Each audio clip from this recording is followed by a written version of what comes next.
Ишектен кирген Нурулатларны истәл янына анкета тутырырга чакырулары башта табибка чират алырга ашыгучыларны гаҗәпкә калдырса да, соңыннан күпләр әлеге акцияны бик урынлы дип тапты.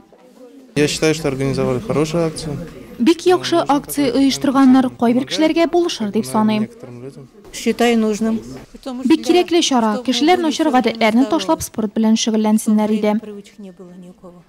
Хастахана пациентларына анкетларны аноним рәвештә тутырырга тәкъдим ителде. Шуңа да кешеләр начар гадәтләр турындагы сорауларга курыкмыйча җавап бирә алды. Мы проводим опрос населения.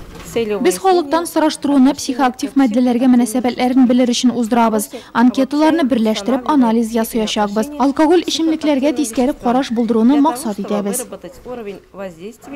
Исерткеч эчемлекләрне чамасыз куллану начар гадәтләр исемлегендә иң киң таралганы дисәк тә була. Үз нормасының кайда тәмамланганын белмәгән кеше алкоголь бәйлелеккә эләккәнен сизми дә кала.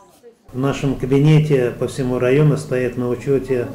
Район буенча бездә 140 кеше исәптә тора. Без алар артыннан күзәтәбез. Һәр берсе алкоголь белән әзрәк очрашсын дип тырышабыз. Башкаларга аеруча яшьләргә начар үрнәк күрсәтмәсеннәр иде. Кеше алкоголь эчемлекләр белән никадәр иртәрәк очраша, шул кадәр тизрәк бәйлелек формалаша. Ә ул кеше тормышының озынлыгын билгели торган фактор. Ведь известно, что Бөтен Россия аяклык көнендә профилактик чаралар шулай ук Нурлат районы мәктәпләрендә, транспорт предприятиеләрендә, юл хәрәкәтендә катнашучылар белән дә үткәрелде.